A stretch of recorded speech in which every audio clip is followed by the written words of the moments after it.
Hello guys, welcome back to my channel. আজকে আমি তোমাদের সাথে শেয়ার করব এঁচোড় চিংড়ির রেসিপি। দেখো, আমি প্রথমে এঁচোড়গুলোকে ভালো করে কেটে নিলাম। হাতে একটু তেল লাগিয়ে কাটতে হবে, তাহলে আর আঠাগুলো লেগে গেলে সেগুলো তাড়াতাড়ি উঠে যাবে। এবার দেখো, আমি এদিকে আলু কেটে নিয়েছি সাইজ করে, আর শুকনো লঙ্কার সাথে কিছুটা গোটা জিরে দিয়ে বেটে নিয়েছি, আর পেঁয়াজটা বেটে নিয়েছি, আদা আর রসুনটা একসাথে বেটে নিয়েছি, আর কিছুটা পরিমাণ পেঁয়াজ কুচি রেখে দিয়েছি। এবার আমি কড়াইয়ে একটুখানি সামান্য পরিমাণে জল গরম করে নিয়েছি।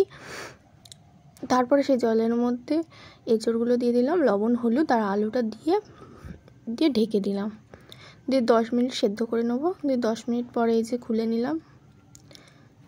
দেখো, আমি খুন্তি দিয়ে কেটে দেখাচ্ছি এঁচোড়গুলো কত সুন্দর সিদ্ধ হয়ে গেছে। এঁচোড়গুলো কিন্তু সিদ্ধ হয়ে গেছে, আলুগুলোও সিদ্ধ হয়ে গেছে। এবার আমি এঁচোড়গুলোকে নামিয়ে নেব। এই যে জল ঝরিয়ে নিলাম। এবার আমি কড়াইয়ে তেল দিয়ে কিছুটা পরিমাণ তেল দিয়ে আমি প্রথমে চিংড়ি মাছটা ভেজে নেব। লবণ হলুদ মাখিয়ে রেখে দিয়েছিলাম চিংড়ি মাছ, সেটা আমি ভেজে নেব।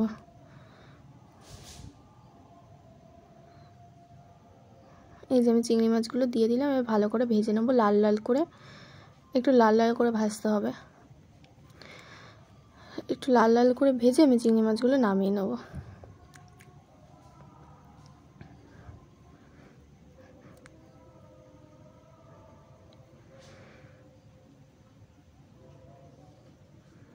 দেখো, আমার চিংড়ি মাছগুলো ভাজা হয়ে গেছে। এবার আমি নামিয়ে নেব। এই যে নামিয়ে নিলাম। এই তেলের মধ্যে আমি কিছুটা পরিমাণ তেল দিয়ে দেবো, তার মধ্যে একটু গোটা জিরে আর কুচি করে রাখা পেঁয়াজগুলো দিয়ে দেবো, দিয়ে একটু ভালো করে ভেজে নেব। পেঁয়াজগুলোকে একটু লাল লাল করে ভালো করে ভেজে নিতে হবে, নাহলে কাঁচা গন্ধ বেরোবে। পেঁয়াজগুলো ভাজা হয়ে গেলে তার মধ্যে আমি বাটা পেঁয়াজটা দিয়ে দেবো, যে পেঁয়াজটা বেটে রেখেছিলাম সেটা দিয়ে দেবো। দেখো, আমি বেটে রাখা পেঁয়াজটা দিয়ে দিলাম। এটা একটুখানি খানিকক্ষণ কষিয়ে নিয়ে একটু ভালো করে ভেজে নিয়ে তার মধ্যে আমি আদা আর রসুন বাটাটা দিয়ে দেবো। আদা রসুন বাটা দিয়ে আর একটুখানি ভালো করে কষিয়ে এর মধ্যে লবণ আর হলুদ দিয়ে দেবো। দিয়ে আর একটুখানি ভালো করে কষিয়ে আমি শুকনো লঙ্কা আর গোটা জিরে যেটা বেটে রেখেছিলাম ওইটা দিয়ে দেবো।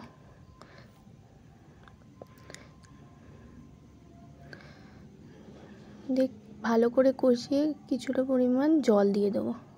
সামান্য পরিমাণ জল দিয়ে দিতে হবে। যখন তেলটা ছেড়ে দেবে মশলা থেকে, তখন পরিমাণ মতন একটুখানি জল দিয়ে দিতে হবে। দিয়ে ভালো করে কষিয়ে তারপর আমি যে এঁচোড় আর আলুগুলো সিদ্ধ করে রেখেছিলাম সেগুলো দিয়ে দেবো।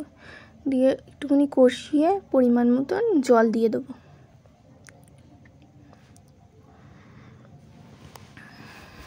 একটুখানি ভালো করে কষিয়ে দেখো, আমি জল দিয়ে দিলাম। পরিমাণ মতন জল দিয়ে দিতে হবে। দেখো, আমি পরিমাণ মতন জল দিয়ে দিয়েছি। এবার এটাকে ঢেকে দেবো। ঢেকে দিয়ে আমি 10 মিনিট ফুটিয়ে নেব। 10 মিনিট ফোটানো হয়ে গেছে। এবার আমি ঢাকাটা খুলে নেব। দেখো কি সুন্দর ফুটছে।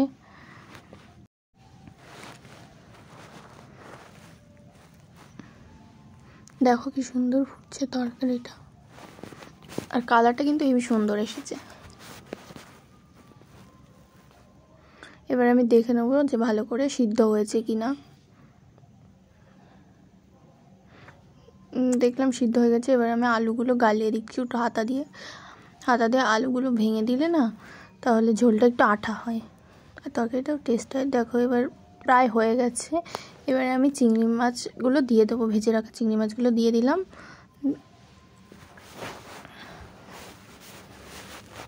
দিয়ে যে মাখা মাখা হয়ে আসবে, তখন আমি একটু গরম মশলার গুঁড়ো দিয়ে দেবো।